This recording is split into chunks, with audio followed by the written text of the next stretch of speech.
Hey, it's you're watching Derp with Kurp. It's me, Kurp, Meps Kurp. I got two great guests today. One is Ven Miller, who we had on Jimmy Dore show, who was the third guy named as a possible Trump shooter, which he was not. I'm just going to get ahead of it, and he was not. But in light of other events, it's good to have somebody on who knows about gross Utah politics. And then we got Greg. Let me get an echo now. We got is it Greg Carlwood? Wait, put everybody up, will you? Mark from Higher Side Chats. Yeah, Greg Carlwood. Which Greg, I've been getting way into all those Tracy Twyman interviews, which I only just now discovered. And I'm actually like shocked at the amount of like people didn't know. I'd never seen anybody do research like what she did ever, and I'm really into looking into stuff. I'm gonna get I haven't really read Michael Hoffman's stuff yet, but I'm trying to find out about the Twilight language, So yeah, that's the next rabbit hole for you. Yeah, because I want to find out what these on a random Russ Dizdar video, he said he talks about knowing some guy that spoke Beltashari and Oquant and Pictish summoning language, and he said, and he spoke the Twilight language. So I go, I'm like, what the hell is all that? I couldn't. So Beltashari is actually some mispronunciation of a Vedic term, and all Twilight languages is neurolinguistic programming. I think it's just right. It's Michael Hoffman's term for that, and it's basically like the calling card. See, people have different interpretations. You can look at an event and see all the symbolism, and that's just a fact. And then you have to reverse engineer. Well, why would it be there? And some people think it is a signal to other people in the big club that this was one of our events. And Michael Hoffman, he's more of the opinion that it's actually encoded to create, induce a Twilight-like state on the public. He thinks it has more of a MK Ultra adjacent magical occult purpose by seeding these things in. It kind of puts us in a different brain state and allows these operations to go through without much criticism. I think that'd be more his take. Well, the My Pet Goat reading by George W. Bush. Great example. Well, you know about the recent one with this whole Charlie Kirk shooting, right? I mean, the shooter. So I just saw this yesterday. The shooter, the picture they keep showing of him, he's got his screensaver up. It's a common screensaver, but it's stopped on a particular image, and people were like, "Well, what is that image?" It's Goat Island. What? Goat Island? What a coincidence! And then you go down that rabbit hole, and it seems as if there's actually bases being built there. And there's a guy who found, now, of course, it's the internet. People like to be little pranksters and all this, but this guy seemed to use Google Earth to find a road, and above the road, it says Valhalla. So then you loop in Kash Patel. Why is he saying, see you in Valhalla? Is Charlie Kirk over here at this island, Goat Island? I don't know. But all the 33s, all this shit, it makes you think. I hate numerology. By the way, I hate all that number shit so much, to the point where I want to like not hear anybody out about it because it's annoying to me. But what is with 33? I mean, at this point, they say 33 so goddamn much. I'm like, are you trying to force me to accept there's a thing with 33? You, the makers of 33 events? Well, I'm with you that I don't like numbers. It was never my strong suit. There's only a couple important ones to remember. You got your 9 and 11, the 1 and the 0. When you see these kind of things around an event, it means something to these people. But 33 obviously is the Freemasonic calling card. And you have Stephen Paddock at the Harvest Festival shooting from the 32nd floor plus the lobby. It's always this like 32/33. Like who engineered that? And then you have, in this case, Charlie Kirk has 3 rows of hats on his desk that are 47, 47, 47. Sure, Trump's the 47th president. Nothing suspicious there. 4 and 7 is 11. So you have 11, 11, 11, 33. Why do you have 3 rows? Why not 1 row? Why aren't the hats just scattered all over the table? Why doesn't it just say turning point on these hats? Why are you even promoting 40? So, and then you got Kash Patel saying that they found the guy after 33 hours. And they didn't find shit. First of all, this is why that's extra suspicious.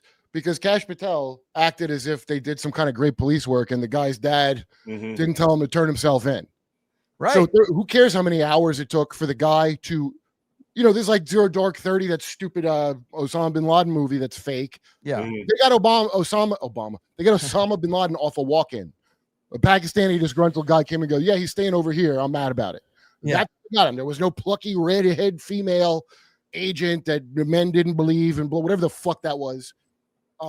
So being that this is just like a low effort thing to catch the guy, very odd to say 33 hours. Yeah, and you say it 3 times. There, No Agenda plays all the best clips, and they played the clip of him saying this. He says, we found the guy after 33 hours, and then he continues on, he rambles on, and he says, just inside of 36 hours, actually 33 hours. And then again, he says 33 hours. And it's like, why are you repeatedly emphasizing specifically 33 hours? That's not even a normal number unit that people think of in time. 24 hours, 48 hours, 72 hours.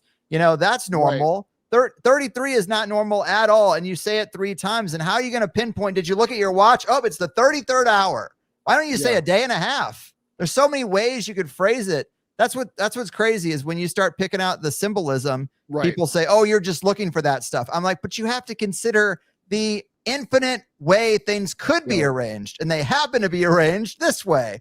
That's interesting. This is what I tell everybody when they like think it's far-fetched. Like, you've heard of gangs, right? And there you go. Heard of hip-hop. Yeah. They all do that. You think nothing of it. They put their gang signs on things in a way that only another gang. That's Twilight language, by the way. That's what the hell that is. That's Nathan Reynolds told me when I talked to him about how these companies do that, and this is where the Tracy Twyman thing comes in, is because the Mickey Mouse logo that they're very litigious about, because that's their sigil. That's like, wearing a Hell's Angels bottom rocker, LA rocker on your vest, and they're going to sand your tattoo off if you're not access. But it's just, think of it like gang shit. Or if you hear about the cartels, everybody has heard of the wild, and it's all, they do occult shit. They do cannibals. You've heard all the stories about what they do in Mexico. Like, wouldn't even blink hearing about it. And I was like, do you think your white leaders don't do that? Mm-hmm. Do you think only the Browns do that around the world? And your psychopath leaders wouldn't avail themselves of every possible way of getting any little bit of power, right? Much like Hillary Clinton would channel Eleanor Roosevelt. What do you need to talk to Eleanor Roosevelt about, bitch? Yeah, it seems like get pussy stink out of a pantsuit. Shut up. Yes. It really seems like the fundamental issue is trust. Is you either trust the system or you don't, and then you go from there. Because I try to think back to, people I grew up with won't even watch a Loose Change documentary or wouldn't even consider some of this stuff. I haven't seen it, dude. And I'm friends with Burmis, and I actually believe everything he has in it. Never saw it to this day. Well, there you go. Yeah. Not because now it's like, now I'm like, dude, I'm so past 9/11. Yeah, it's I mean, the death is real. Of course, the death is always real. But I don't believe it. So I don't need to go through the details. I glaze over if I got to argue with somebody about, I was talking to Scott Horton, who's like, he's got a couple of really great books about like the war on terror and shit. Very smart guy. Went out to dinner.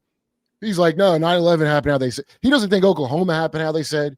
He don't think most of them, but for some reason, 9/11, he has a real thing where, and he'll get into the engineering details. And I go, listen, buddy, I'm not smart like that. I don't know what it's like when a flat earther tries to mathematically tell me the earth is flat. Okay, you want it flat. I have no idea what the fuck you're talking about. Yeah. I just need to know this, like real basic plot points. Why did they do that? What's the motive? What's the gist of this? Give me a nice Reader's Digest gist of it. And, the thing I find funny is that lackadaisical attitude I have towards research, even though I voraciously look into things. You take like the Washington Monument, where your first thought when you see, like, what is that supposed to be, a cog, right? And then if you do all the research, dude, and go through all of it, and it'll take you a little while to really dig in. It's a cock. Yeah, exactly. You nailed it the first time. You didn't have to look up shit. A goddamn big white cock. They made black slaves build it, and I think we know why.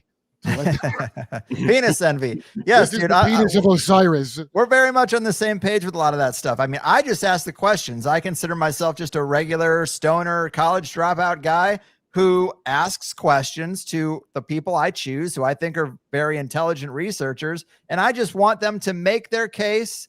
And I'm completely innocent here. I cannot be held responsible. Unfounded. I throw them out as soon as I feel like it. I don't have no credibility. I'm a clown. Credibility has got to be one of the biggest shackles I've ever seen. Overrated. Yeah, it's worthless. And You want to talk about credibility currency, though? I am talking to the guy who sat in the infamous Rogan guest chair right after Peter Thiel and called him out and lived to tell the tale. So there's some credibility currency. You've amassed a lot. I was trashing a bunch of people, but I got a lot of stuff off of Dark Journal, especially when I was trashing Clapper and that stupid UFO document. I don't think it even came out. Yeah, and but I mean, disclosure any second now. And that's I'm so against disclosure. Like, agreed. If you're waiting, it's literally not that anything with evidence. That's why I think it's a waste of time, because people aren't basing shit off that. They're basing it off the Twilight language, what they base it on.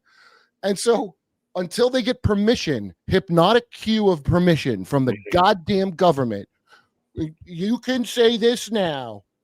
So that no evidence enters into it at any point. Okay, it's I won't even consider that possibility until an authoritative source, some jerk off, tells me I'm allowed to expand my Overton window enough to squeeze that in, but not too much, just a little bit. It's insane. I actually just had a big blow up interview with Stephen Bassett, who is the only registered lobbyist for the ufology issue, and he's been pushing for disclosure for forever. And he's like, disclosure to me is very simple. I want the president to come out and tell us what they know. And I'm like, that is the weirdest bar to be obsessed with ever, because one, you can find out a lot of stuff if you do your own research. And then two, you're just going to trust what the president says. You don't even care about any context whatsoever. You just need this particular man to stand at podium and tell you the truth. And that's it. Like, that's such a weird thing to waste your life trying to accomplish. Dude, atheists say that, and I laugh because they're like, "Oh, you believe in a man in the sky?" Like, no, I believe in a man in the house on the ground is who I believe in. You fucking genius. Like, by the way, thank you for steel manning my argument about God by saying you believe in a man in the sky. Well, you really encapsulated quite well. I honestly, I can't think of anybody dumber on the planet than a secular materialist. It's like you have lost half of your brain. You fully had half of your brain taken out. And now you can only think with one part of the brain. And I watch when I talk to people, they're so limited because I don't really give a shit what anybody believes in. It's your possibilities have already been like neutered out of the gate. So you're not going to absorb anything. And then now that I've been on a new show, so Vem comes on and tells his awful story on Jimmy's show. And what's the cop's name again? Chad Bianco and Coronado's the other guy. Jack Bianco? Chad Bianco, the guy that's running for governor right now. Yeah, Utah boy. Okay, do you know who Chad Bianco is, Craig?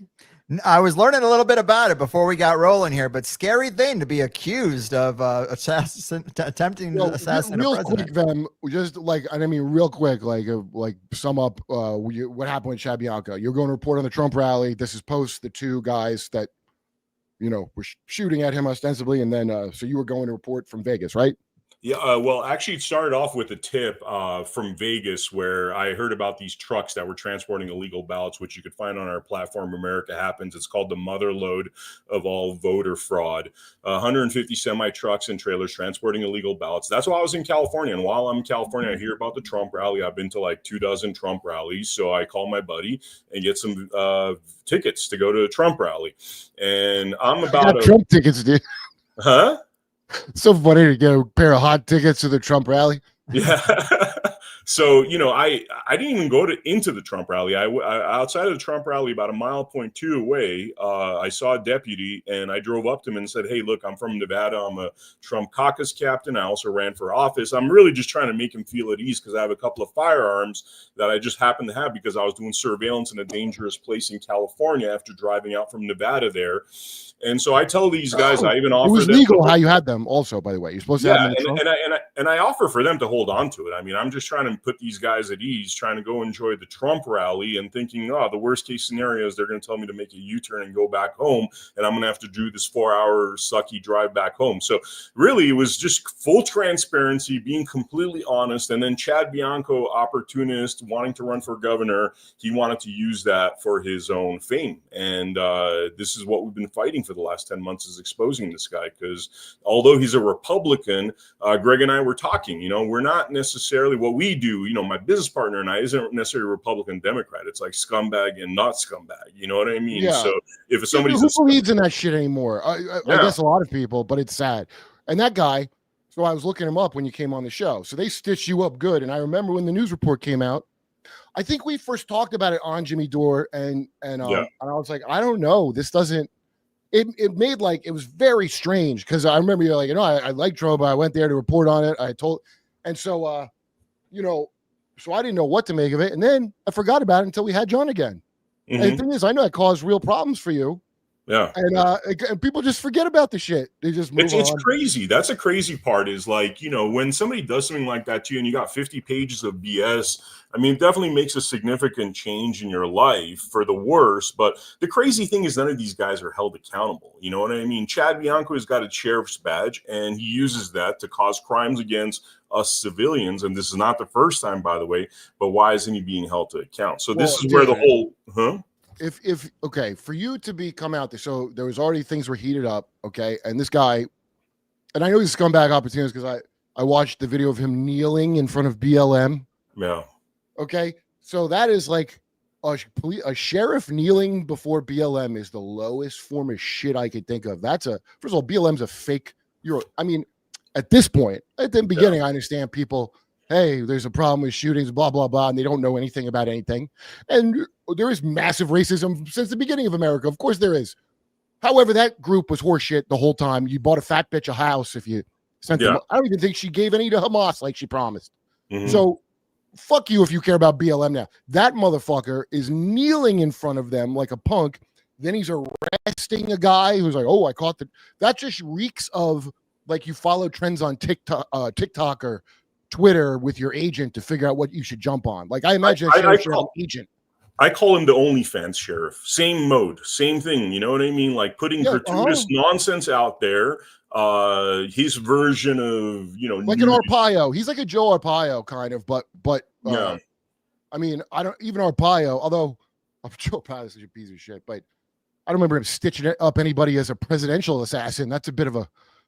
And the guy did that to you so casually. That means he's done. To be able to just do that, like the first guy you find that I can make into something, you bring him to me. So to have a system set up like that, where you got deputies that would go along with it, and you would even be that that level of criminality means that motherfucker has done so much worse than that. That's like. There's not a chance he's not involved in the deepest, darkest shit you can imagine, because the people who get involved in that are people that would do what he did. Yeah. And then this guy. And then you go into that whole situation. You're like, all right, wait a minute. How did this guy do this? What's the ecosystem around them? And what you find is corrupt ass DAs, corrupt ass attorney generals. Then you dig into those people and you find out why they're corrupt. I'm not going to name the name, but one of the DAs involved in this whole matter, there's a few of them. His current wife was making adult films like 20 years ago, and then they buried it. And guess why they buried it? Because this is the perfect tool.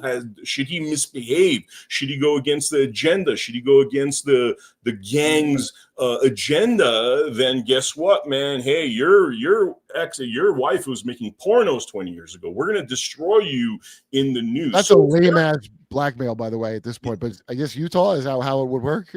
There's a lot of them. There's a lot of little triggers like that you see in these people. Bianco, dirty as can be, man. You search that guy's background, he's the exact opposite of what you're saying. Man, you actually said some really clever things on the Jimmy Dore podcast about these guys that are raised in Air Force bases and potential. Was he raised on an Air Force base? Did you already tell me that? I believe so.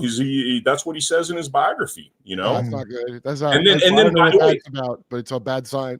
And then, by the way, his brother's the biggest LGBTQ plus CPS judge that has dozens of complaints against him for taking kids from families, and he has 4 adopted girls. So, I mean, you're going into some really nasty stuff. If this Chad Bianco was authentic dude, he would have arrested his brother. He should have arrested his brother. The guy's investigate your brother. You know what I mean? You're like a MAGA guy. You're supposed to be pro-family, pro-constitution. Why don't you investigate your own brother? But then you realize it's all an ecosystem, man. They all got each other's, which, by the way, I don't want to jump topics, but one of the things you guys were mentioning earlier reminded me of the JFK assassination. There's been so much revelation about the JFK assassination in this last few months. Like one of the things I found out recently, I don't know if you guys have heard about this, that literally the CIA made a 34 point memo on how they were going to assassinate JFK for treason, and frankly, 34, not 33 points. The it's perfect. literally 30, it was 34. When you guys were saying 33, I started thinking about that.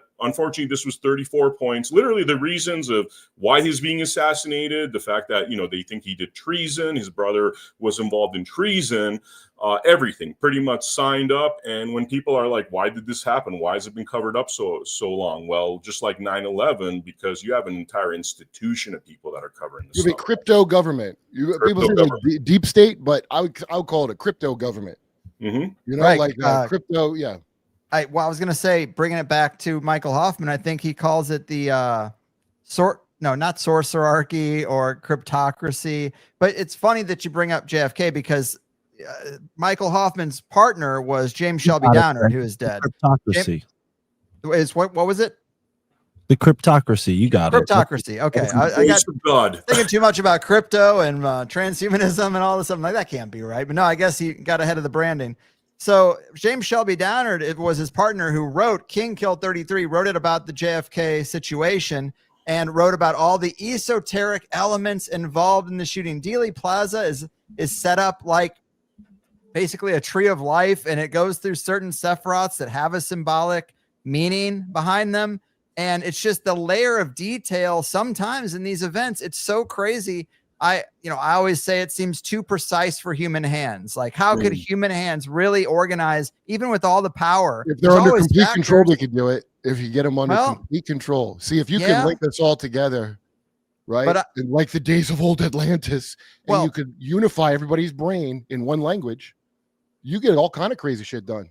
It's true, but it also just seems like there's some kind of cosmic involvement. Like maybe there's a gravity to esoteric stuff and you put things out there and then it kind of organizes around some of these really potent numbers and symbols. I don't know. But when you talk about like ecosystems, another thing with the Charlie Kirk thing that I'm just hearing about is his wife, apparently. His wife was she's a pageant winner. I knew that much. Yeah, she was a pageant winner under a pageant that Trump owned. And then Charlie Kirk's father, like this might need to be verified, but Charlie Kirk's father was an architect who worked on a Trump tower. Is that, if that's true, this is a crazy little his dad's name? Captain, I believe, right? Captain Kirk. Yeah. Yeah. I would even add a little more to that. James There's information out there that Trump, in terms of Turning Point, now they don't talk about this openly, but Trump saw Charlie Kirk as a son. They were involved together in the launch of Turning Point a lot earlier than we're aware of. I could tell you that. I mean, this was years in the making. There's Republicans that'll, talk about that, about how they were in cahoots with one another for a real long time. I don't think they talk about him being essentially another son to Trump. Which is because he's 7 feet tall also. Yeah. Well, that's why Kirk is a tall dude. I didn't know that. So apparently this is true. He was an architect in the Trump Tower in New York. But then take these couple of facts I threw out, and then you try to reverse engineer. Well, how are they all related? You say Trump saw him as a son. They're related by Israel. That's how Charlie 2 days before, and also. Because I didn't first of all, I remember when that guy, he's on Jimmy's show and I trash him hard for this online. I mean, obviously you keep things to words unless you're a scumbag or you're programmed to kill. But he was sincere, I think, that guy, because my buddy Dave Smith went on. They were all calling Charlie Kirk anti-Semitic, and Laura Loomer was up his ass. And all these people are, why don't you just say you were an anti-Semite? And that guy was tepid at best about his things other than abortion. Like, the idea that he's an extremist is so beyond retarded. Okay. And only the most programmed cattle of the coastal elite would call him like far right or think of themselves as left. Like how Bruce Springsteen would be left to a fucking moron. That's how these people think. Yeah. There was no reason to shoot him at all. Like, he literally, there's 20 other pundits, but here's a reason though. He had the largest group of young conservatives. Hey, who's been losing young conservatives recently? Because they have been broadcasting their own crimes proudly on TikTok and proudly saying the things they're doing. Oh, wait, that's Israel, of course, our best friend in aircraft carrier. Right. So I don't, and fairness to him, I I didn't know shit about what went on for like 20. Why would I even have looked into it? A guy working in showbiz. How would that help me to know any truth about that? It wouldn't. So once you find it out, you can't unsee it if you're sincere. And that guy found out and he couldn't unsee it. And that's why I buy that somebody said, yeah, Israel would kill me. Because when you have a platform like that and you go the wrong way, that's why Rogan's smart as shit, dude. And I watch people, why did he let blah, blah, blah talk? Yo, the biggest podcast in the world. Do you understand you could be killed? He's trying to stay alive. Yeah. However he dies, it's a conspiracy. A couple 100 million doesn't hurt either. Just so you know. By the way, however I die, it was murder. I want everybody to know that it's a conspiracy. No matter, even if it's by my own actions, it was a conspiracy. Oh, yeah. Of course. So, I mean, but how do you think it works when you reel it back? Because I do agree Israel is the linchpin, which is why the conversations about left versus right rhetoric don't mean anything. The conversations about who's above them, well, who's above Israel? Right. I think Israel's just a piece in the puzzle, possibly an old network of occult Freemasonry, the cryptocracy. Yeah, it used to be called England. It used to be called the British, but now it's like brand in decline, And right. And so all those stupid bloodlines, that's where dude, when I was listening to Tracy Twyman talking about the Templars, this sounds like a tongue twister. When Tracy Twyman was talking about the Templars, what I thought was so great, because every time I look at this, I'm like, what is this? Just some weird, you have to go underground gay BDSM club? And I always think of Kay Griggs saying that, the leaders, she goes, you think they like these Christians something, but they're all just like German existentialists. She doesn't call them Baal worshipers. She doesn't call them Molech. She just sums them up the best I've ever heard, which is your leaders are secretly German existentialists. And that says it all, man. And they are. So just the kind of gross shit, from the bad guys at Big Lebowski. That's who runs the world. When I was talking to her about her book, Genuflect, which was the last thing she wrote, I believe it's a novel, a fictionalized account, but she, in an interview, she'll be very candid about this character is essentially Michael Bloomberg. This character is blah, blah, blah. But I don't know what they do. This is a speculative fictional story. But, she summed it up at the end. People still quote on my videos and stuff. It's all about the anal birth of the homunculus. No, dude, it's like, that's why she's hit on so many things like that I kind of like intuitively suspected, but I didn't know how to put that. And I'm like, yeah, there you go. I like because that says it all. That's their stupid fucking thing, is the inversion of everything. Because, we are in a hologram, and how in a hologram, every small piece has the full picture on it. Yeah. So if you can mark that up, it affects the entire hologram. Mm-hmm. You're a projector. So that's why they're obsessed with the numbers and shit. You're a projector as well as an observer.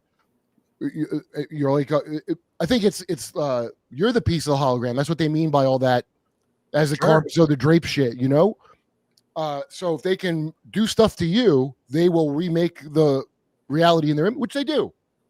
As soon as you, and that's what a lot of that number shit I think has to do with something like that. If you're confused, good, like you're supposed to be. It's supposed to be like disorienting to people, Question: have you guys seen the aerial shots of where Kirk was shot? No, but I am wondering why I saw because I saw him get shot, and I tried to not. I tried to not see it. I clicked on something else, and it showed up.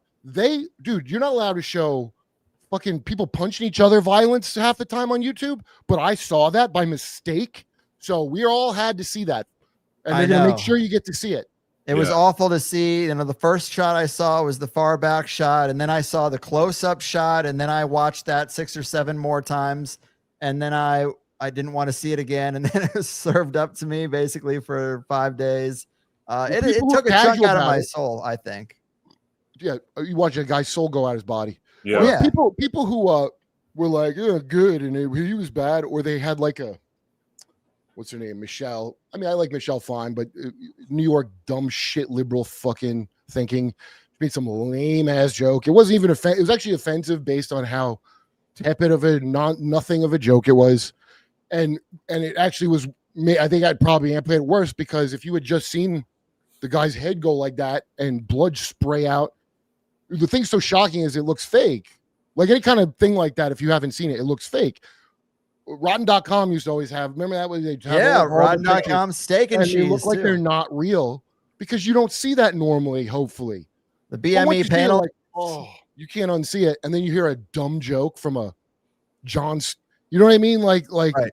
And the real irony about those ultra liberal people celebrating Charlie Kirk's death is these are the people who are empathetic to those in Gaza because of what Israel's doing. And you hate Charlie Kirk for what he says. But the irony is that Israel might be responsible for both things.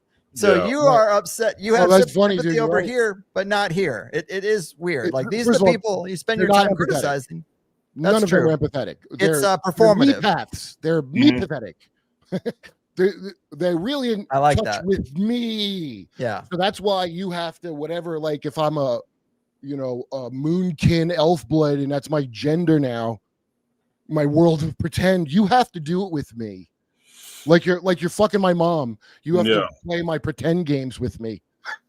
So crazy. That's the level of me. So no, they don't empathize. Everybody has been trained to invert your empathy completely into your dumbest parts of your subconscious. So like deep down, I always thought I was a little girl and whatever. Now I really empathize with that door that's been opened by SSRIs and whatever other drugs I take. I have now empathized with this thing, and now it's going to overtake me like what are them things? A tulpa. I know. I worry. Tulpa out of yourself and worship it. It's really gross. I know. I mean, what you're saying sounds like entry points to demonic possessions. Like you take these drugs, you're already screwed up in the head. You're the doors. And the drugs are literally like, get it? Huh? You're like the medium for like the. That's why they make it all about light and blah blah blah. It's like you're some kind of prism, and if I can cut you certain ways, I can project. You know when they say like you got there's always stuff with kids because they got you got a connection to light of God or the cord. What is it called? The silver cord. You got that kind of thing. So that's or when we were saying last week when Linda Moulton Howe talks about the aliens call us containers, and she's like, is this soul contain? Could be jizz buckets too. But containers means like a prism that you cut to. And Tracy Twyman had this is so creepy, dude, that she's talking to a guy in a Ouija board who tells her how to make a better Ouija board. Yeah. Like that's one of the most insane, and I've never heard of anyone like objectively going into that stuff, which I know besides her, she's like, well, let's see where it goes, which is dangerous, so it's like when something suspicious happens to you, it's like you cannot factor out the possibility that she went too deep into the darkness and it got her.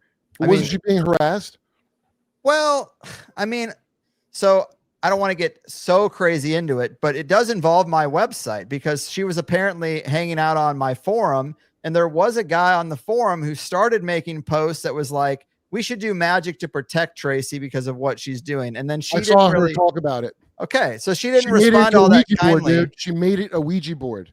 Right. And so, but then this guy, he kept going and then he got upset because she wasn't responding well. So then he started saying, like, you should be careful because I can do magic and blah, blah, blah. And I told Tracy, I go, get off of there. Just leave the nut alone. I don't know who that is like, but a message board has thousands of people. They can only bother you if you're engaging with that. Just walk away.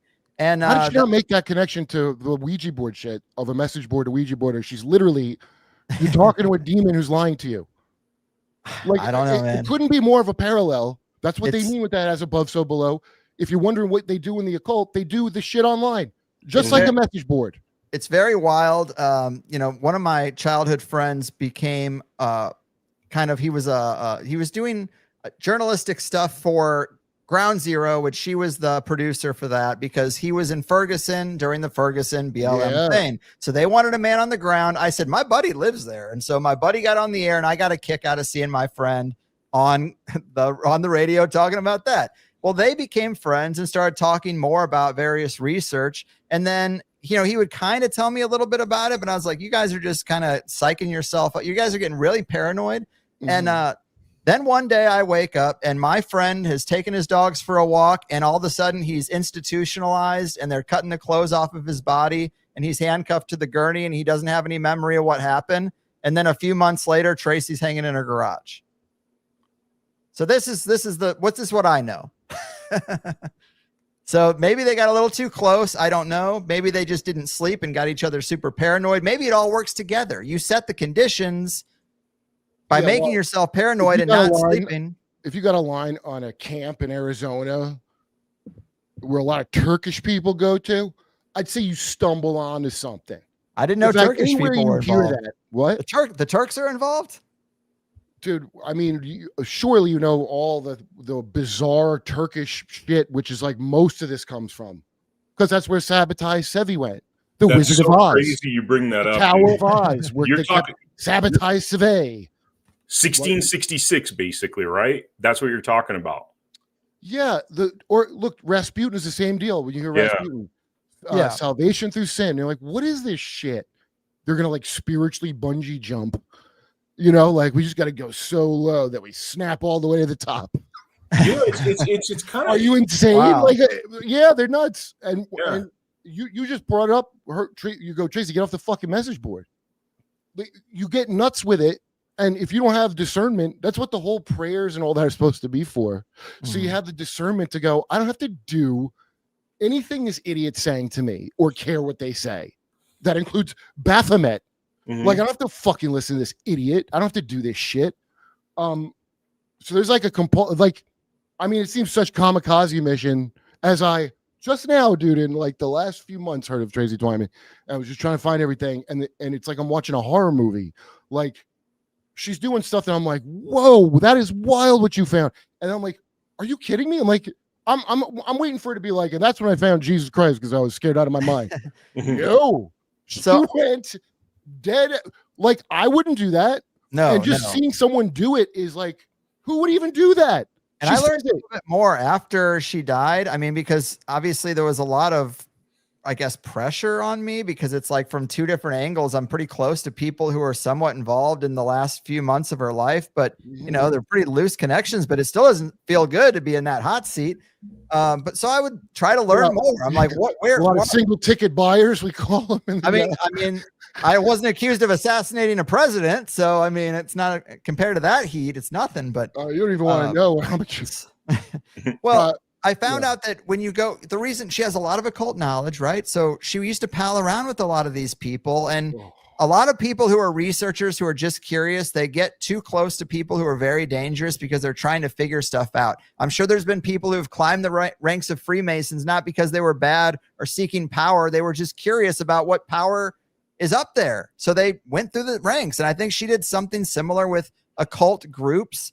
There's a lot of wild rumors out there. I heard you talking to Johnny Cerici about how the elite don't let people know their birthdays because there are cosmic forces and there's a game fighting being each played. other too. Yeah, astrologically, if you find out a lot of that stuff and people's energies and their vulnerabilities, it has real meaning. So don't let anybody read your birth chart that you don't trust.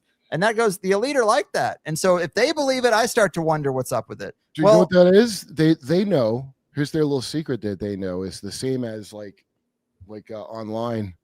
Don't let people have it's like a phishing scam. If you give out your data like that and they have don't give out your cosmic. It's like you that's how they, and let's be real dry and not magic about it, which I don't even like. They call it bioprogramming, and you just think of everything like a goddamn computer. They keep telling you like you're a computer probably. They keep pushing this shit because it is like that to a large degree. Watch Mark Passio stuff. He'll tell you that's their big secret in the church. The secret of human nature is programmability. Yes. And they're like carnies, like Walt Disney, the ultimate carny. And they're all about programming the rubes, which is you. And that's like the tricks are the magic. And if you do them well enough, you'll make real shit because everyone gets focused. If you get to be the ones cutting the prisms, like I just need to snip a tip off your dick, dude, to make the perfect to make the light shine just right out of you. Right? That's why I'm an intactivist now. What's that? An intactivist, those are the people who want to stop circumcisions. They want to be more intact. Oh, intactivists. They're out there. Some people are putting weights on their foreskin trying to regrow. I mean, honestly, I don't know what I'm missing. I feel like maybe 30% more pleasure, but also about 150% more smells. Hey, if you want to go down that rabbit hole, there's a guy who wrote Don't ever go down that rabbit hole. there's a documentary called American Circumcision. I interviewed him. It's on Netflix, so it's pretty well. It's out there, on a big major platform. We should be like, ooh, that should be. But it goes down all the information of what you actually are missing. And it's a lot. It's a lot more than just a little skin on the tip of your Some sort dick. of magic, I bet. No, it's very significant for your sexual pleasure. There's 3 or 4 different types of orgasms men could have from their foreskin on the glands that are attached. I know someone who had an adult circumcision because they had a injury that resulted in a infection and they had to get an adult circumcision. So I asked my buddy about this and he's like, absolutely real. Sex is a tiny fraction of what it was before that happened to me. Well, I'll tell you what. Yeah, no, it's clear. I mean, to me, that's doing it at birth or whatever when you're a kid. Yeah, it's a satanic ritual. You don't remember it? It's a mind control ritual. You might remember it. You might remember it in the deep bowels of your psyche. Mm-hmm. It's a trauma on your genitals. And I always be like, what? Like, because you can't really find good info about why it's a thing, circumcision. You can't. There's a lot of ideas, but I'm like, what's the definitive? And then this comic down here, Hans, who's Korean, he goes, yeah, in Korea they do it when you're 12. Oh, I go, what? He goes, why? He goes, probably because they want you to remember, so you don't make trouble. And I'm like, trauma, like it's induced trauma. That's trauma-based mind control. And I'm a baby. And if you hear what I mean, like I said, that circumcision thing you said was bad enough to even get into what, like Jay Parker, what he says they do to infants is so like horrendous. You want to talk about it? Circumcision I could barely talk about. But they do a lot of inversion things to that, right? Like, and I think one is to get your sex drive under control, and one's to try to make it out of control to back. But they're all little control mechanisms. But I think it's some kind of programming at birth is the reason for it. I don't understand the big bag of foreskins in the Bible. You had to bring somebody. I think that's a big part of it. But also, if there was any esoteric power in sexuality, which the Indians seem to think so, rub it on her face. If there is any, though, I think that's a big part of why it would be done. Is like we gotta clip that so that their sexual drive is reduced to just physical pleasure and not esoteric power or any kind of spiritual development. Which, in the East, it is a spiritual thing, and you can go deep into that whole thing. But I'm not into none of that Eastern shit because warm-blooded American man. No, because how the British ruling class loved it, and you could see why they loved it so fucking much. They love a nice caste system where everybody knows their place. Mm-hmm. They're having problems with that now. Everybody don't know their place no more. Right. And their place is wherever we tell you because we're the dragon blood. We have the blood of the dragon, so you have to do it. I don't understand why anybody does it still. Why do we have royalty? I ask every time someone's on, and there's your conspiracy. Yeah. The fact that exists, you fucking idiots. The end. That's what it is. So, and you don't get to see all of them. They get to hide and do all kinds of weird. And Tracy Twyman, I think, is mind blowing. The 33 significance, which is on that compass, is only 32 points.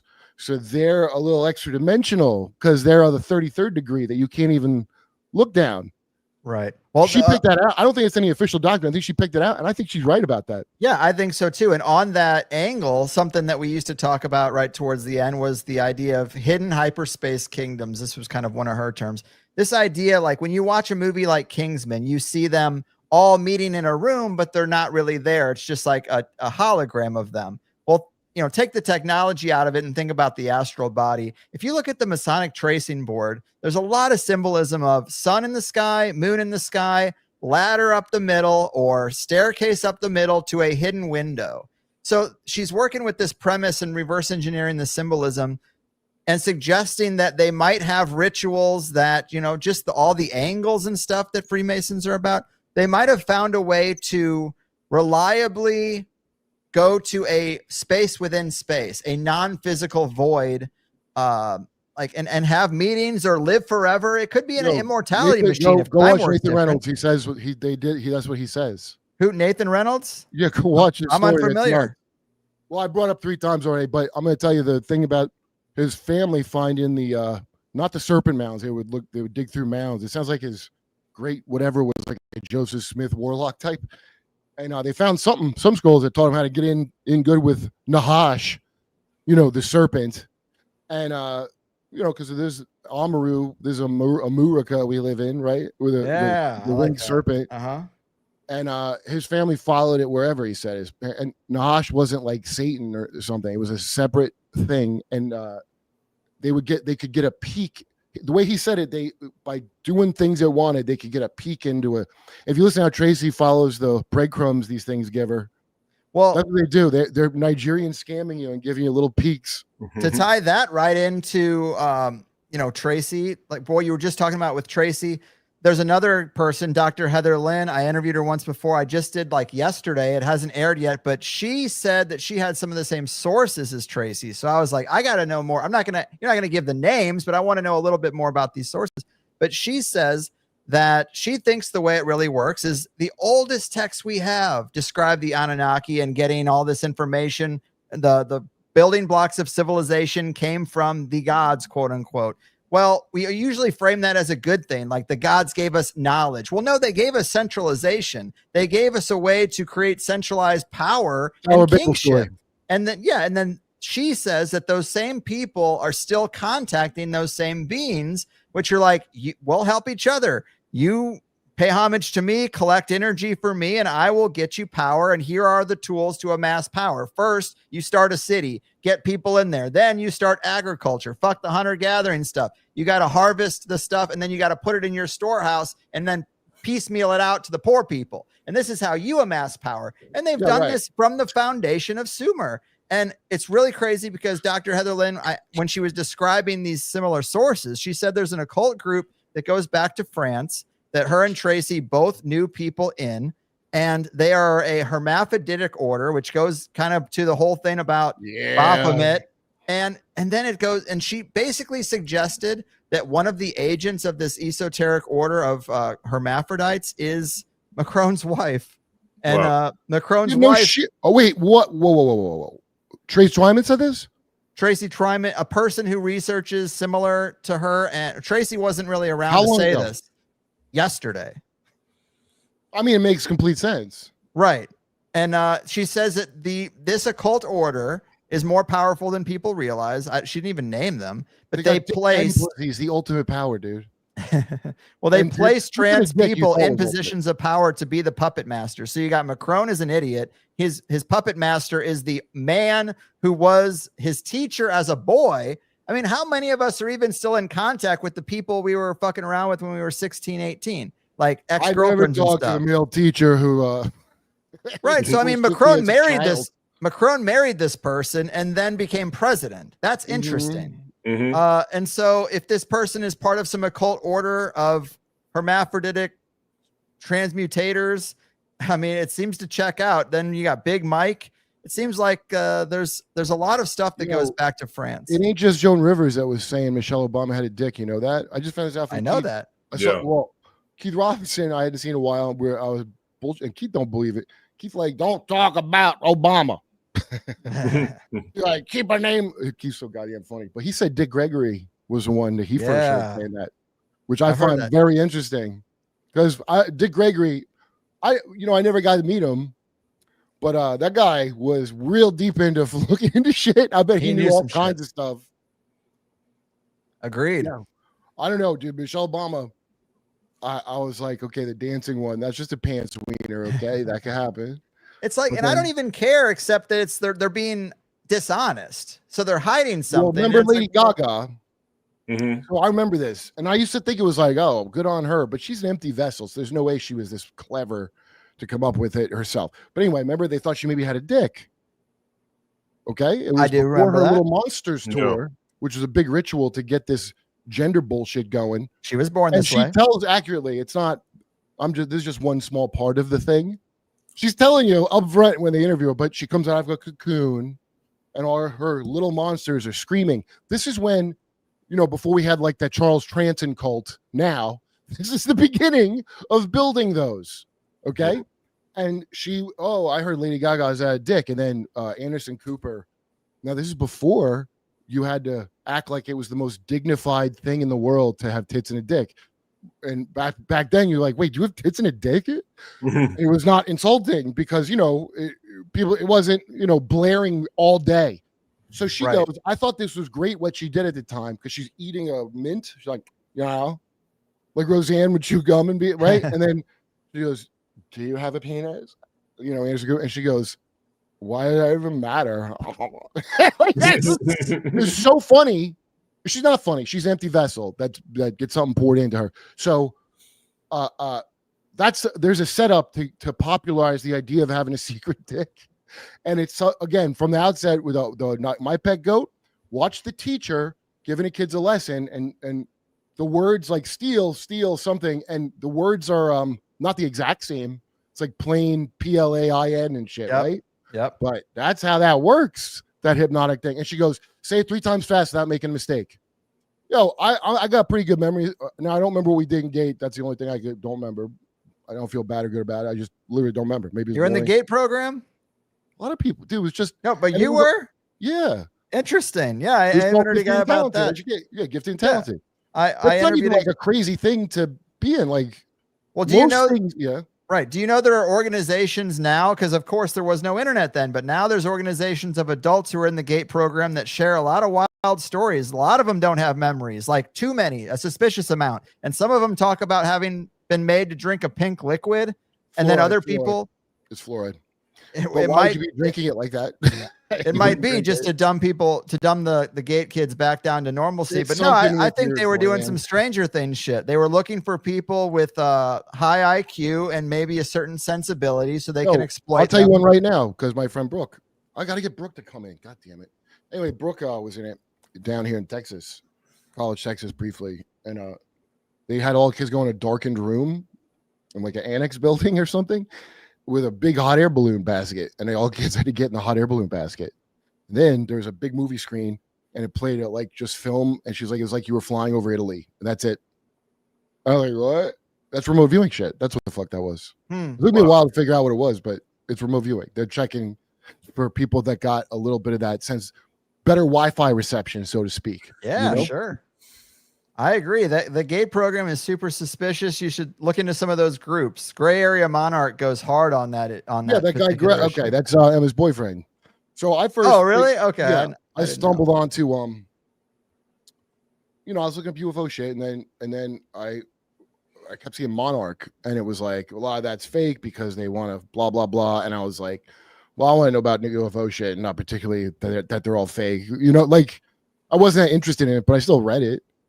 And after I read it, I'm like, oh, this seems like a metaphor for society, like, you know, which it is, but it also is what it is. It's also the thing.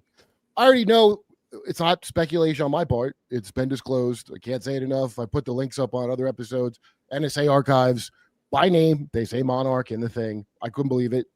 2024 came out in 2024. Didn't hear, right? You'll hear Avi Loeb tell you about a new rock that looks like it might be a spooky spaceship. You'll hear that 20 more fucking times. Never going to hear they admitted Monarch was real. It's not fake. It's a thing that was real. So now we know it was real. Why you talk about anything except that now? Because that's the craziest thing I've ever heard. Yeah. That was actually one of the parts of Dr. Heatherland's research is that there's this supposed Palladian order of the Knights Templar, an offshoot. That guy's prank was to cover that up. That fucking guy that pranked said he was a Freemason and a guy with a crocodile head. It got more crazy, 12 years or something. He pretended, and I'll watch channels put this up as like, and he was in the Palladium level of Freemasonry. And that's the thing. That's a hoax. There's no Palladium level. Well, no, here's the thing. Just like you were saying, a lot of people think it is a hoax. But Dr. Heatherland, that's not a hoax. She was gifted a book that was written like 200 years ago. And in the book, it references the Palladian order. It is a real thing. But she found out the same way that you found out, which is like, you know, you look at the source document and you see the code name. You're like, oh, my God, like everyone who's been saying this is a hoax is doing damage control because it leads you to something very real that, you know, they don't want those doors opened. Yeah, it's a bit of a repeating pattern. We'll put it that way. I just want to read the super chats because I forget and I feel like a jerk for forgetting. So hold on here. Wait. Where'd my super chat window go? Mark. I just saw them. No, they're gone. Oh, if you go to starred, those are some of the ones. Yeah, where the fuck? Hold up. Sorry. While you guys are looking for that, one of the things I wanted to mention is earlier today I was. You there? Yo, I can't. Where'd my super chat window go? I can see them. You want me to read them? Why can he? How come he could see them? If you go to comments and then you go to live, okay, there you go. Okay, comments live. Then go to the starred one. Go to the starred tab. Oh, okay. Oh, my fault. You're right. Okay, let me go through these real quick. Ogre, is that like Revenge of the Nerds? Comey's famous 8647 tweet was posted exactly 8647 days post 9/11 2001. Yeah, I'm sure it was. There you go. Hello from the relative past. I'm late. I'll be watching from the beginning. Congratulations, Kurp, and esteemed guests. You are the future. Well, I am if I get $20 super chats like that. Thanks. Let's see. Garble.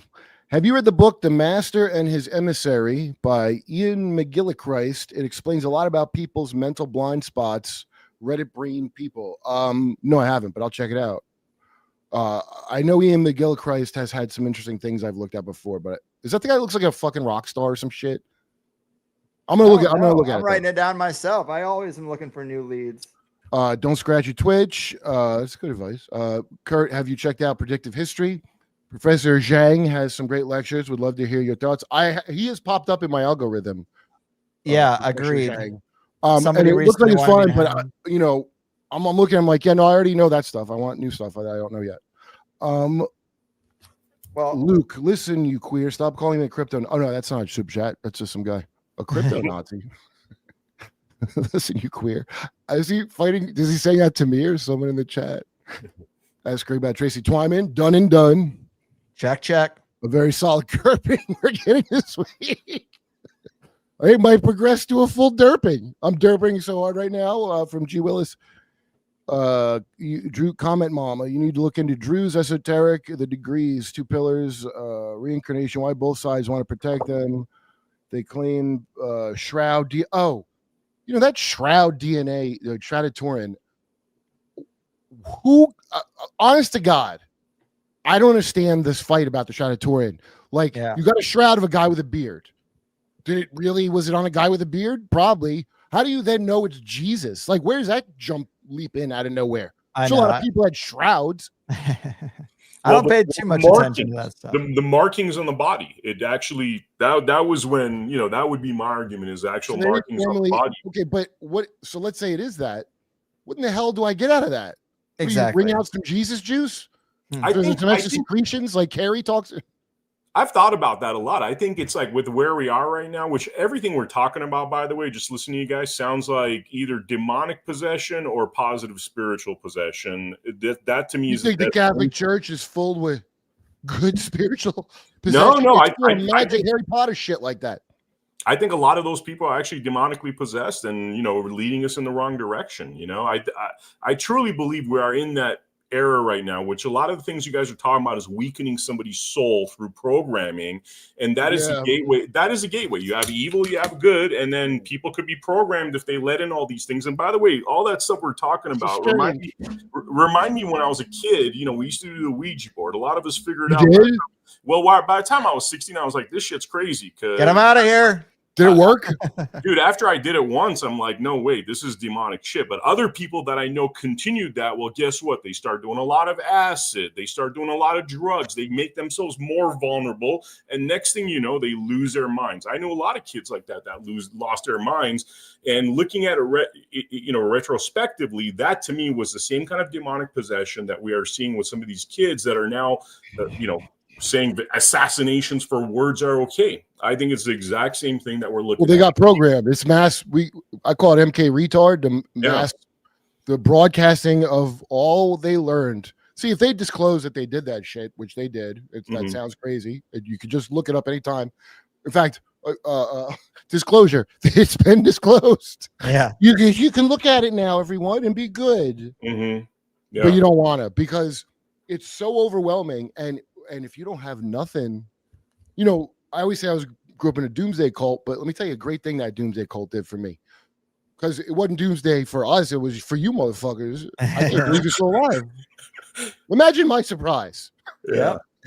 So I need the to feeling do more. of being ready to die, but not because you're in a gang. When I was 5, dude, like I was like ready to die, dude. If it was my religion, because you're 5, dude, and I'm like, if I got killed being a good boy, I'm good. Like the same confidence of a suicide bomber.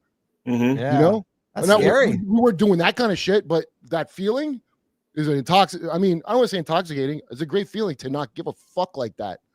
Right. As you get older, you're like, holy shit, I wouldn't have. People want to feel important and they want to feel confident, and you can talk yourselves into a lot of things through that. So Sabotage Zevi, what I love about that story is because it's called it was before the Holocaust. That was the greatest disaster in all of Judaism, was Sabotage Zevi. Because he was this Messiah that took like over half of the Jewish diaspora at the time.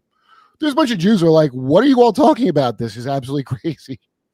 But a bunch of people were rich, and it's like the Babylon story, and they're like, no, I mean, I like to fuck. There's like the Ron Jeremy kind, and they want to feel good about themselves, and like, oh, you mean the more I'm fucking, the better? Like a Rasputin, like, yeah, you got to just fuck a lot. It's really important that we all get the same strain of HPV and herpes.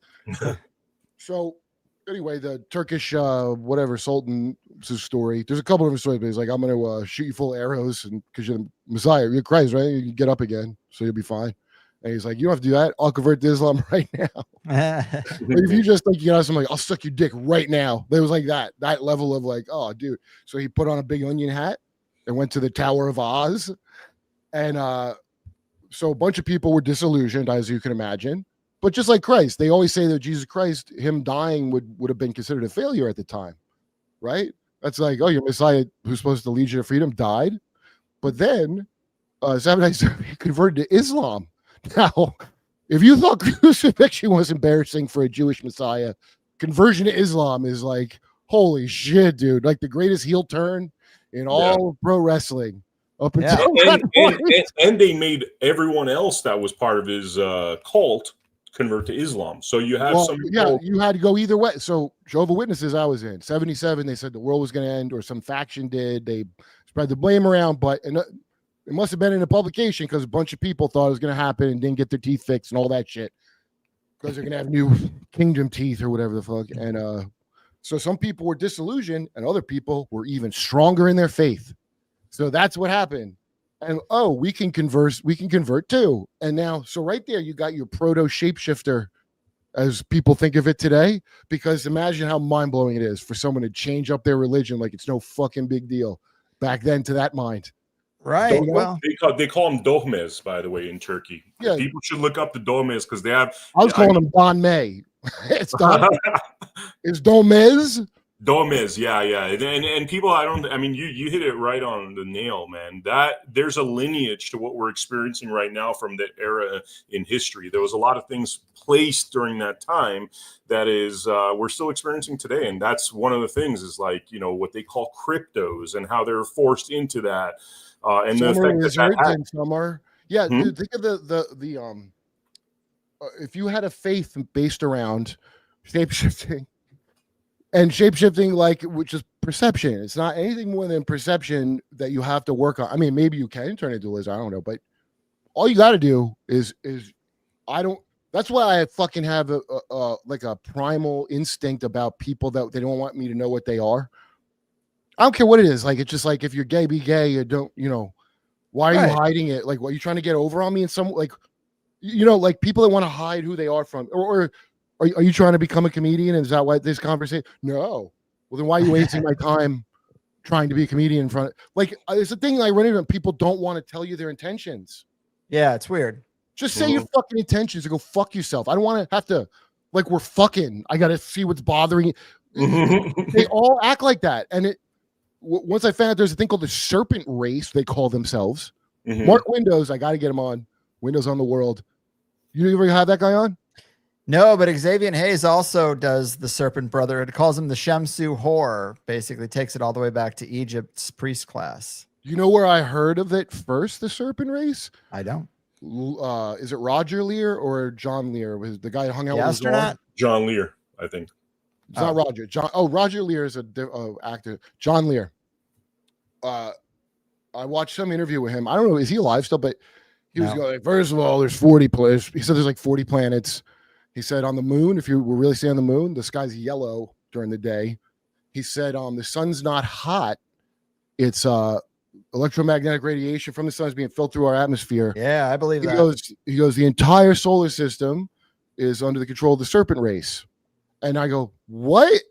So no, never mind the other things. I looked him up and I couldn't find the yellow sky thing of the moon, but the 40 planets seem kind of largely semantics to me. You could say that, based on the size of things or whatever. They're far out there. A solar system's big. I didn't realize how big it was. But I was like, what's the fucking Serpent Race? Is that like from Conan? Or you mean, what does that mean? Lizard people? Couldn't find nothing. It's the same as the Anunnaki, and it's the same as the Naga. They're called the Naga in other parts of the world. They were called the Nukis are Anunnaki. I thought, but wait. So I fucking find Mark Windows' channel finally, and he has go look up Windows on the World, ancient Egyptian crowd control or something. Egyptian crowd control. It's one of the best videos I ever seen, and he's got a bunch. And on his actual website, the Serpent Race is a Freemason thing, and they're the sons of Cain. You know the guy Tracy was talking to? Yeah. They're his sons. That's this fucking serpent fucking race.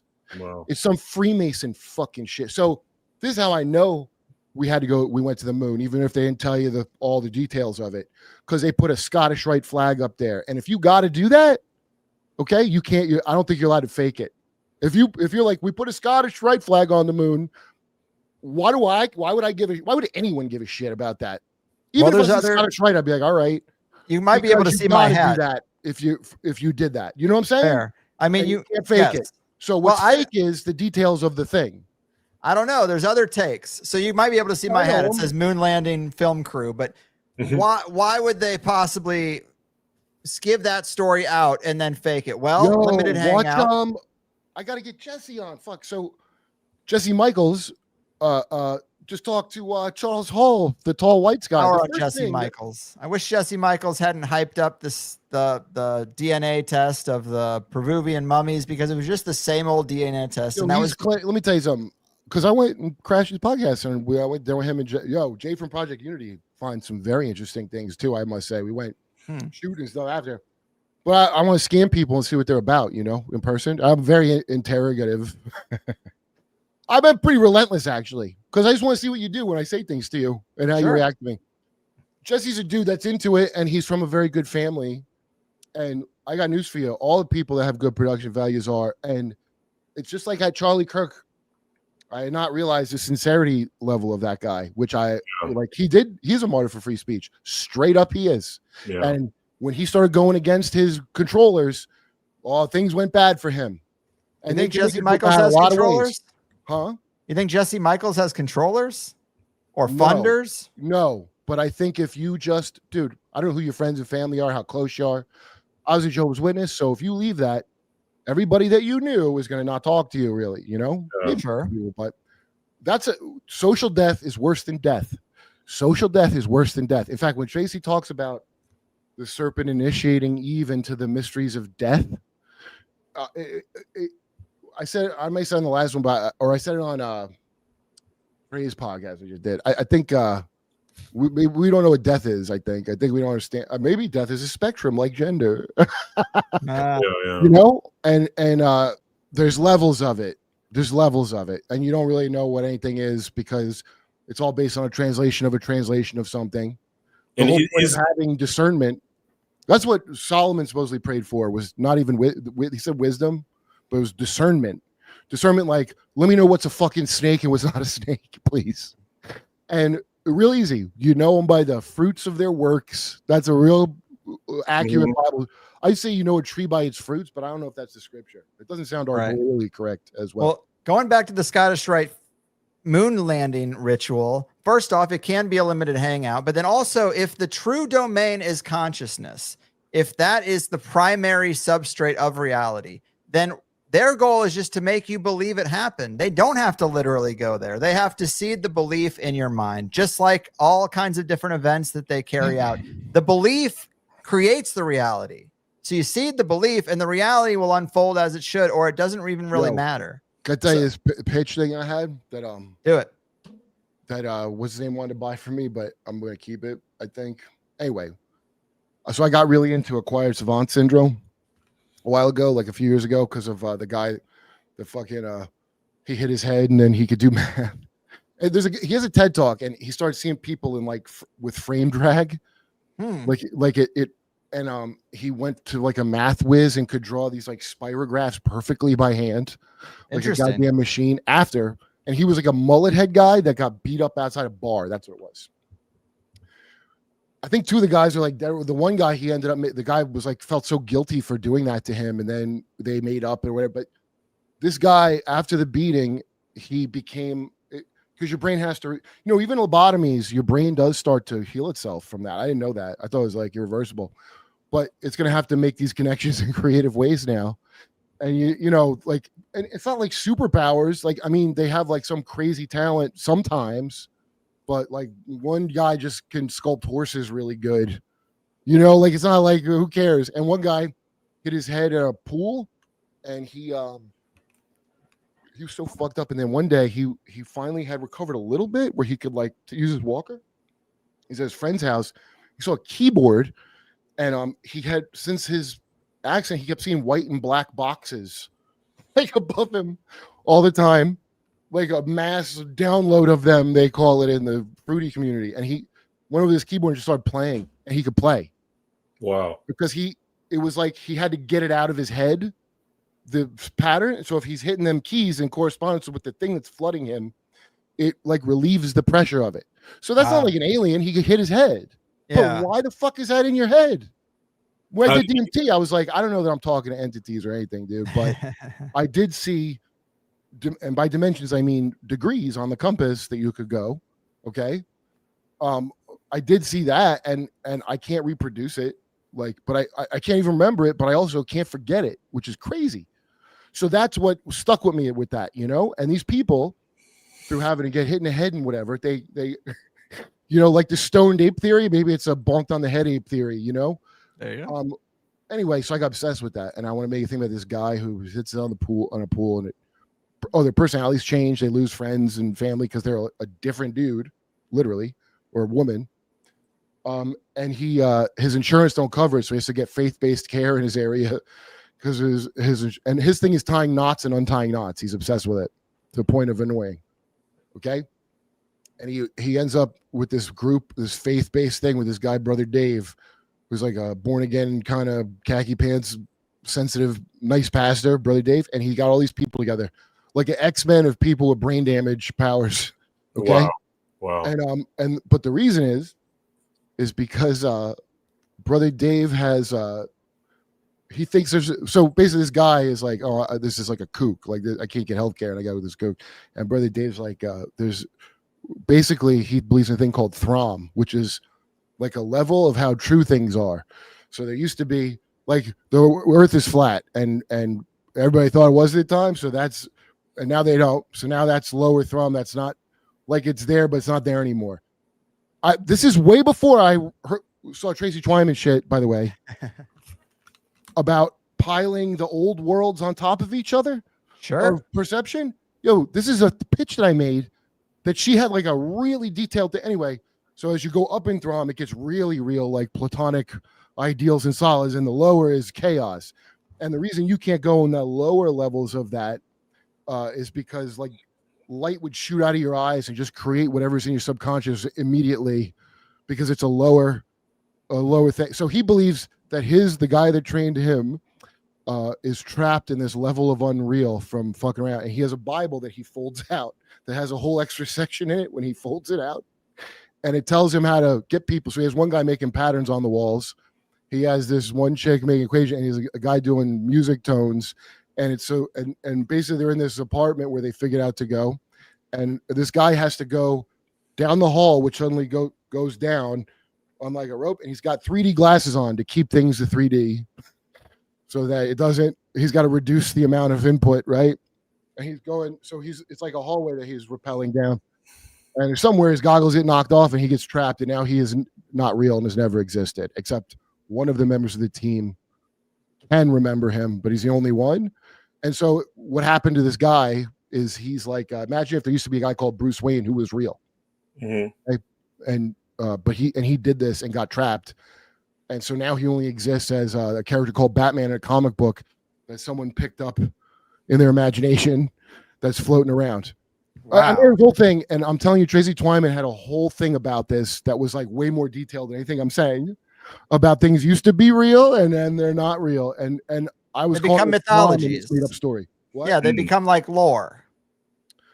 The old world stuff becomes they lore. I wish they got the corporate Gary Wayne dude, who's an unabashedly Christian guy, but I love him because he lets you know what he is. He's not hiding anything about what he is up front, and it's just purely from that prism of that facet of perspective, and you know what you're getting from it. But he says it's corporatist. And I know this is from all the occult shit. It's legalistic and corporatist. When Tracy Twyman didn't want to do the bidding of Baphomet, it's like, leave me the fuck alone. They like, she didn't turn to Christ or something. It's like a bill collector that they're not allowed to collect on you if they're abusing. Like, just take those things from mundane life. That's how it works. That's what that means, as above, so below, Yeah, absolutely. That is wild.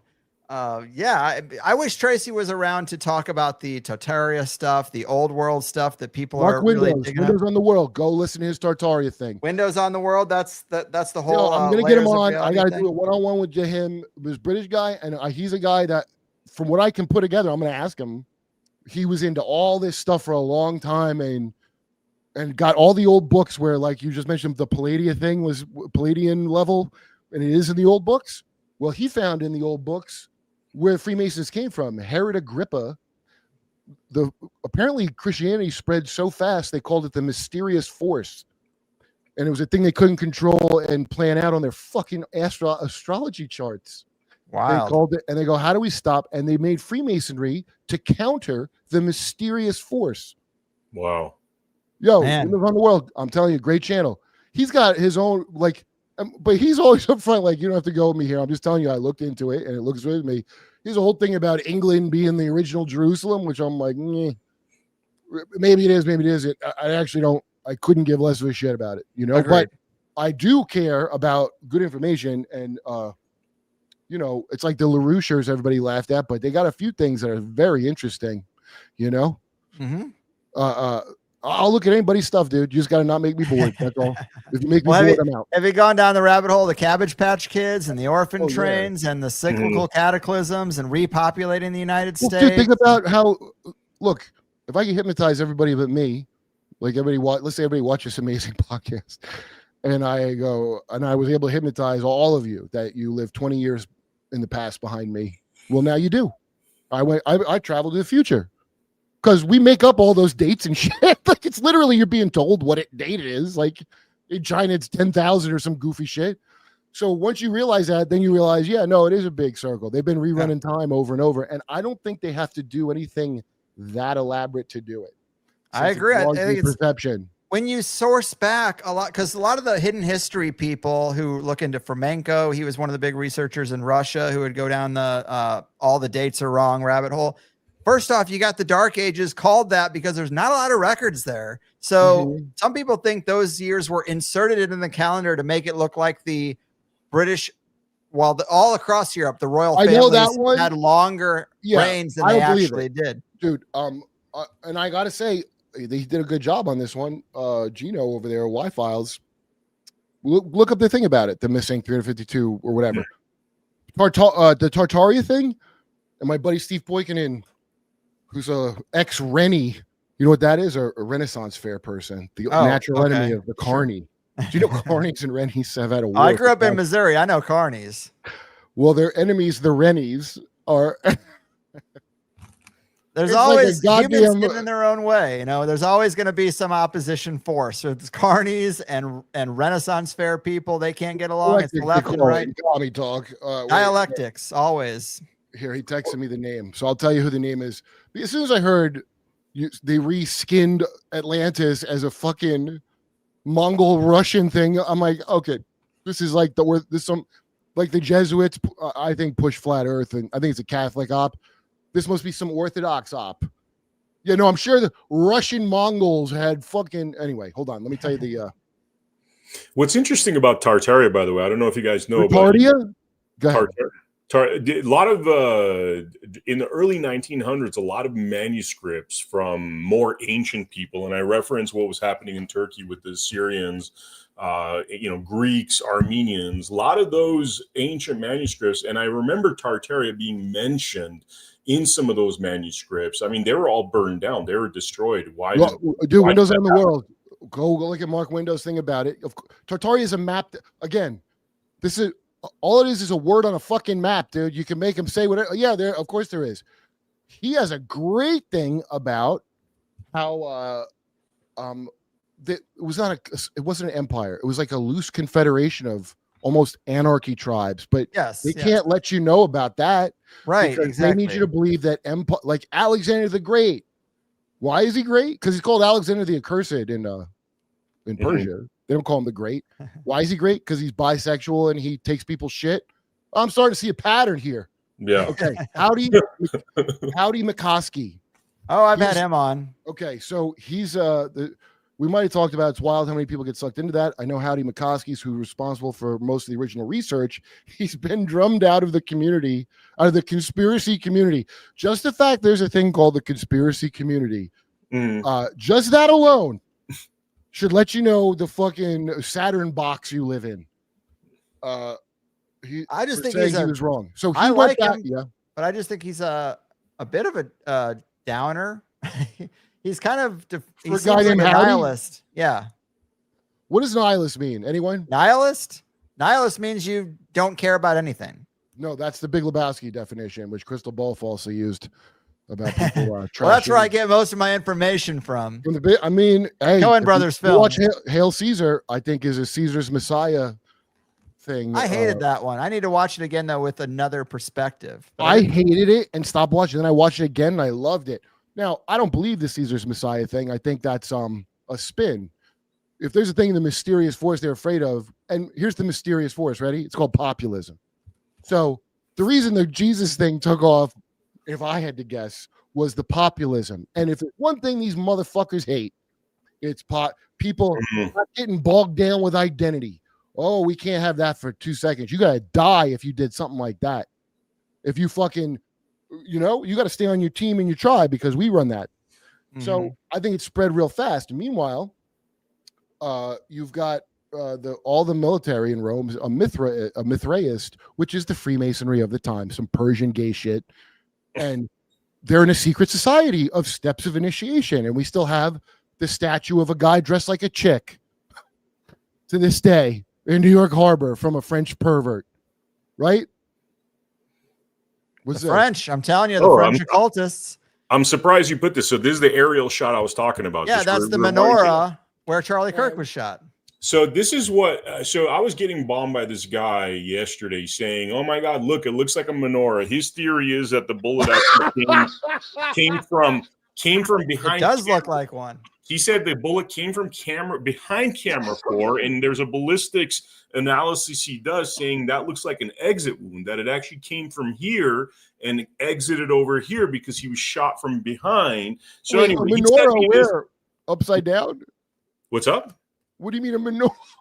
No, that's what he sent me. He said, "Oh, look at this. It looks like a menorah. The guy that shot him was from behind, and the bullet came through here and exited. That's why this was an exit wound, according to what this guy was saying." So I wanted to show like a Hanukkah gift, is what you're telling me.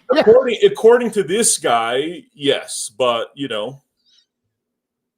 Oh, I lost my hat. Now people know I'm Van Miller the clone.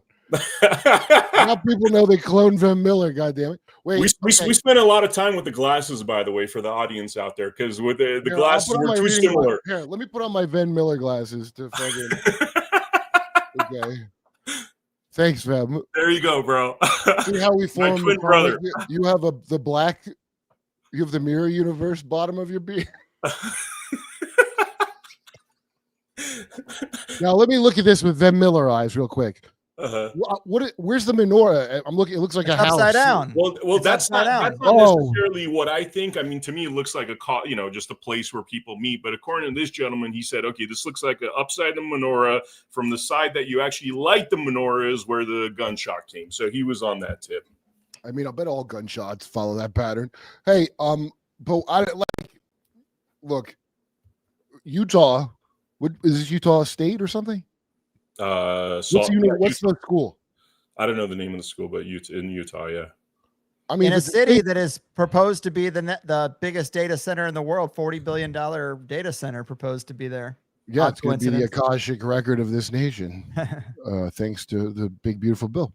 I think that's why Israeli intelligence had the lay of the land already. They were scouting it for that mission, and they just thought, it's a good place to kill Charlie Kirk too.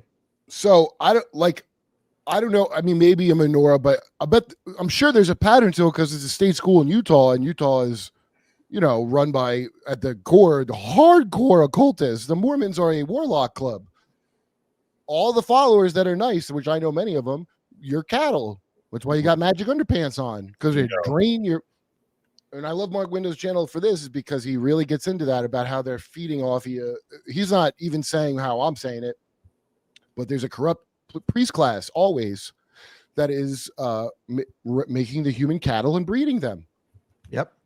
So like this might be laid out like a menorah. I don't know. I thought they were more Muslim-y than they were, but they like every symbol, right? The Mormons, they got everything but a cross on their on their main temple. No.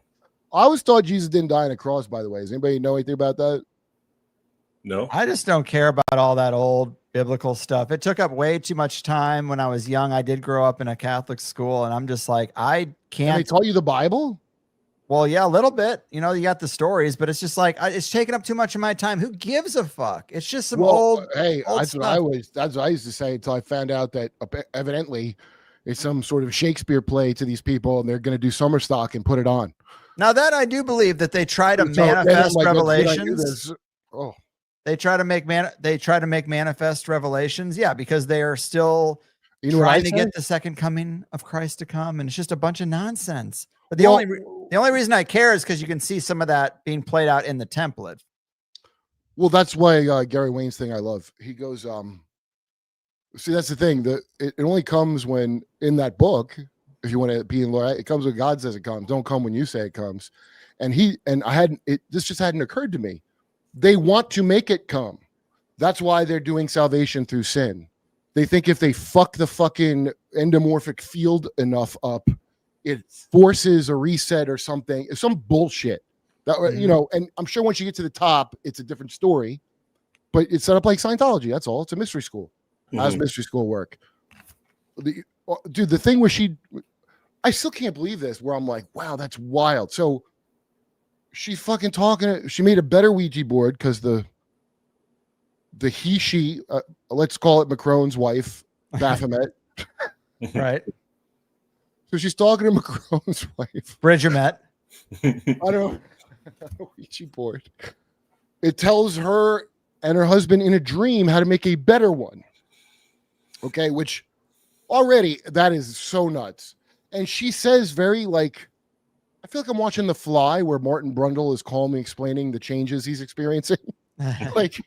She's like, so we made it. And she analyzed you as well. You get to know, you get a peek and you get to see more. And so we're like, okay. And she already don't believe in nothing like that. So what's to stop her from trying this out?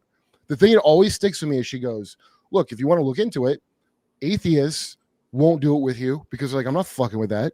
And believers won't do it with you because they're like, I'm not fucking with that. So who will do it with you? Yeah. The French occultists. Yeah. Yeah. You get the sources and you get, there's a long lineage, actually. That's another pattern of the beings on the other side making contact and saying, hey, you want to make this better? You want a better signal in this line? Do this, this, this, and this. A lot of people think that's what the Ark of the Covenant was. It was instructions to build this thing so you could then communicate with quote unquote God, which is really just some lower level demon. Dude. I'm telling you, watch him because he talks about that a lot. Fair enough. What about Enochian? That's another example. You know, John Dee and Edward Kelly, they channel these things and they're given a language, because that's what they do first is they say, oh, if you want to make this contact more sustained, you're going to need to get the language. And then we can talk. The language of light. Right. It's the language that's written on a bunch of UFOs they find, apparently. Figure that out. Well, all these words are, you know, like I said, you're describing things with a set of words you've been given, which I think are like, it was like Rosicrucians invented the English we speak currently, didn't they? Something crazy like that. You know, it's called a spell. It's spelling. Being able to read and write is a magical ability at some point. There's a weird thing with Rosicrucians too. I mean, we had Blair White on. So Blair White was on, formerly Blair Russell, whose family invented the Doomsday Cult I was in. That's on episode 3. Interesting. I had her on with Dark Journalist. Yeah, and I've been wanting to have Dark Journalist on myself. I can't seem to penetrate his inner circle. Oh, I just messaged him. Oh well, but, I mean, work for me. I've been on Basic Cable a few times, so I can. I've been on anyway. I mean, you are the secret sauce of the Jimmy Dore show, so of course, you know. No, Jimmy was. I walked into that with him, a very successful show. His sidekicks turned on him over COVID, and let me tell you something. Jimmy, he's a guy who's like a real, what do they call it, Black Irish. It's like, I don't know if you know Irish guys out of Chicago and New York, but they all come from a family of 12. Yeah, and they're like all fighting for attention. And you know, then a lot of times they're like weird Catholics. They adopt 3 more kids, not to do anything bad to them, to just divide their children's food up with them. And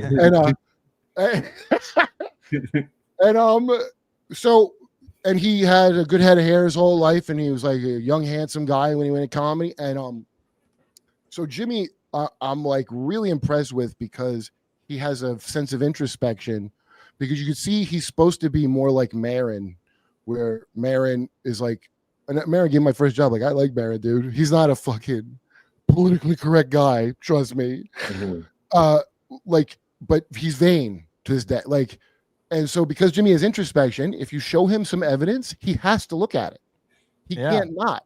In fact, if he thinks he's right, he's probably obnoxious about it. So when COVID started, he's at his brother's house. This is a story he tells, by the way, which is very funny to me.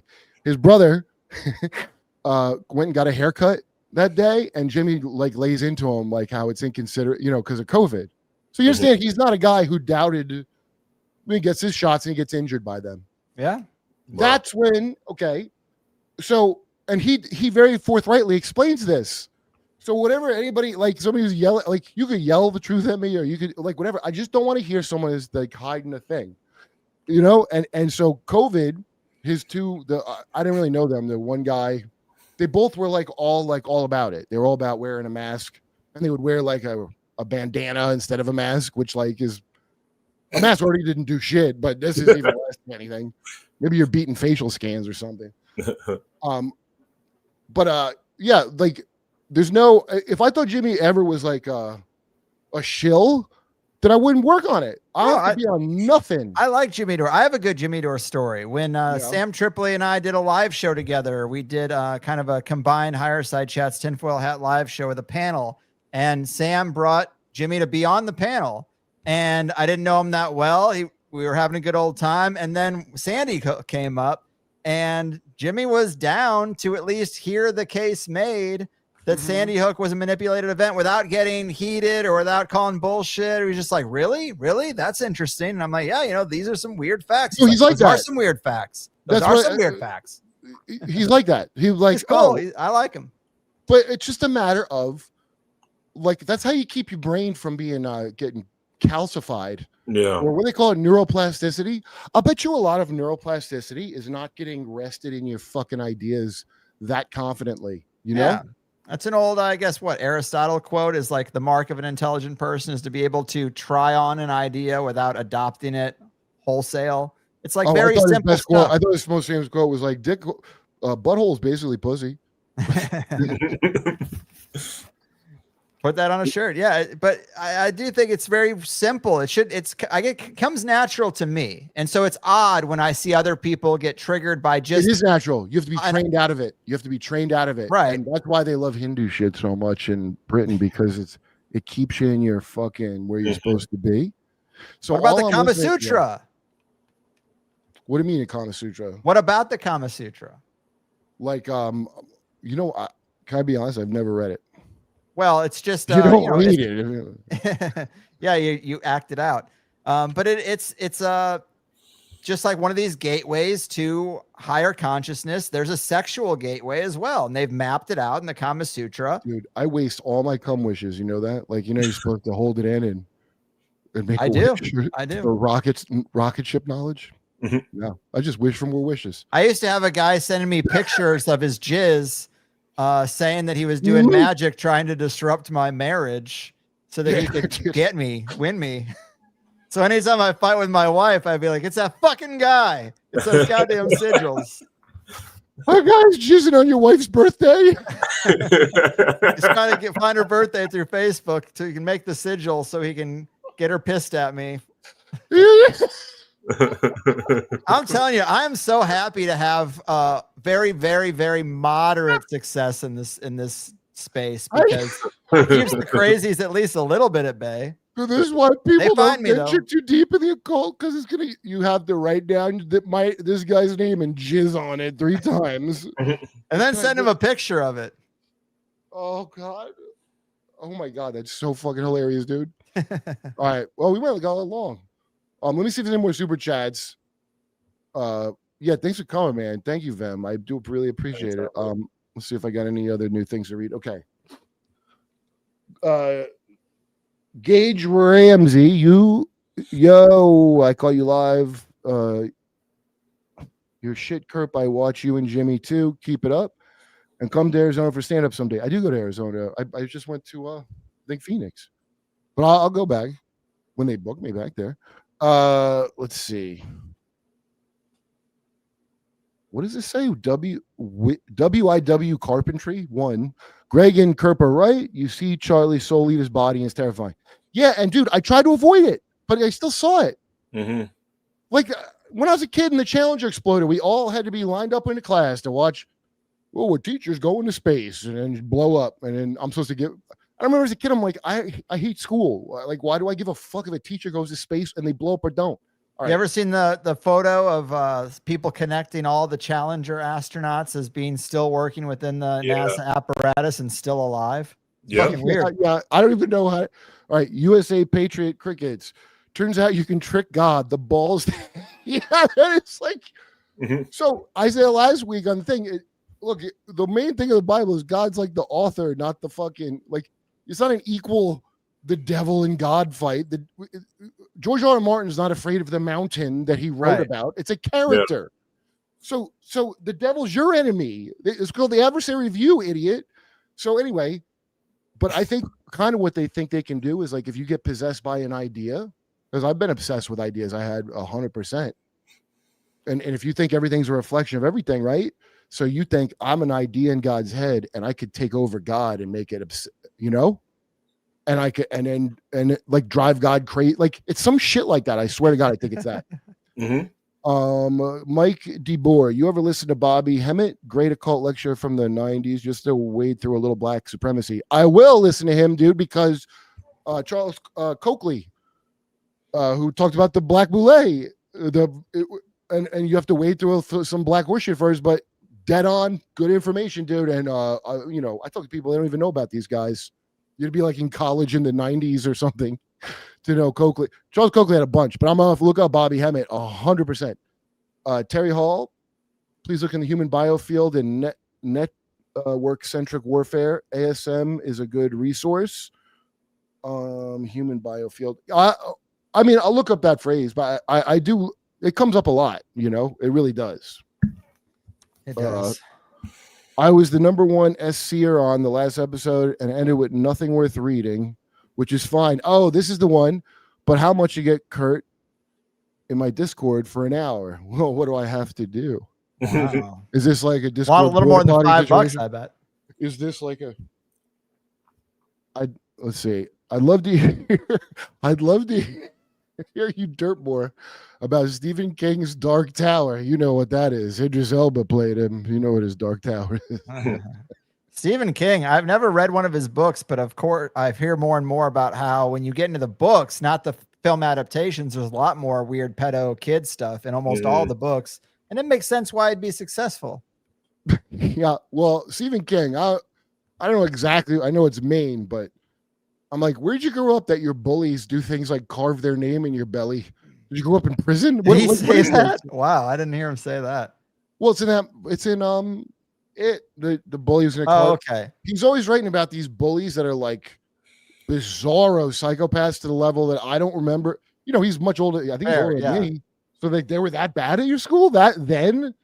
Were you in the hood like in fucking Jacksonville going to but it's Maine, and Maine is a real weird spooky hick town, I'll tell you that. Let's see. Happy Donut Fart says, do you think Big Mike whispered into a suit's ear, I want my deck out of River's mouth permanently? My deck? Oh, Joan. Dick, so I think. Here's your problem. It's Joan Rivers. Okay, I thought you were talking about River Phoenix. You pay the $5 for a super chat and there's a typo in it. Oh, you hate that. You hate to see it. You should get spell check for $5. Oh yeah, I have looked into the Drews. Yes, I have. With what's his name? Sepper. What's the dude's name? Robert Sepper? Robert Sepper. Yeah, another guy who won't come on. The Bible codes say BB will get slimed in July 3rd. Well, what do you mean slimed? Robert slimed Sepper in July. Shoot his load finally. I think that was a heart emoji at the end, but yeah, I've heard that too. You know, I think there's some really interesting stuff in the predictive game because everything does seem to be cyclical. I don't know if you know Martin Armstrong, but he had developed this computer program. He got taken by the CIA. He was put in jail because he wouldn't reveal how he made it. Now he's out and he does like forecasts online. What? Who? I don't know who that is. Martin Armstrong. He does high level analysis. He countries hire him to predict out things and tell them about the cycles. But yeah, when you take him and astrology, my buddy Gordon White from Rune Soup, he does what he calls a blended cycle model. He takes a bunch of different cycles and predictors and puts them together and kind of forecasts out based on many different sources. And he said some bold shit. He said Trump's got 2 years before he's gone. He said there will be an American divorce within the next 2 or 3 years. There will be civil war. World War III kicks off next year, but really kicks off where America's involved in an actual real level at the beginning of 2027 and maybe Q4 2026. Oh, that's in time to find out the COVID numbers truly of what the vaccines did. Well, enjoy every day. I could have made that prediction. Enjoy every day you have because the reset. I got 2 shots. It's coming for us all. I got 2 shots. Yeah. We'll see. I didn't even take 2 COVID tests. None of them worked. No. I mean, I had COVID a couple weeks ago. I know it was COVID because I remember when I got COVID the first time, which was right after I got my shots. I live with COVID. Here's what dawned on me something might have been up was when I got the vaccination and then I got it. Mm-hmm. Then I was like, maybe this is not, more common than people realize. Vaccine. Never got polio, There's a big rabbit hole about polio too. Hold on, I gotta get another booster. All right. Yeah. The cancer rabbit hole with the polio vaccines, right? I know, it's all of them, dude. It's SV40, Dr. Mary's monkey. The simian. There was no polio is just smoke DMT. and not get cancer back in the day. That's DDT. your Tartaria. People would smoke all the time and you wouldn't get cancer. It was rare. Tartaria itself. All right. I'm out of time.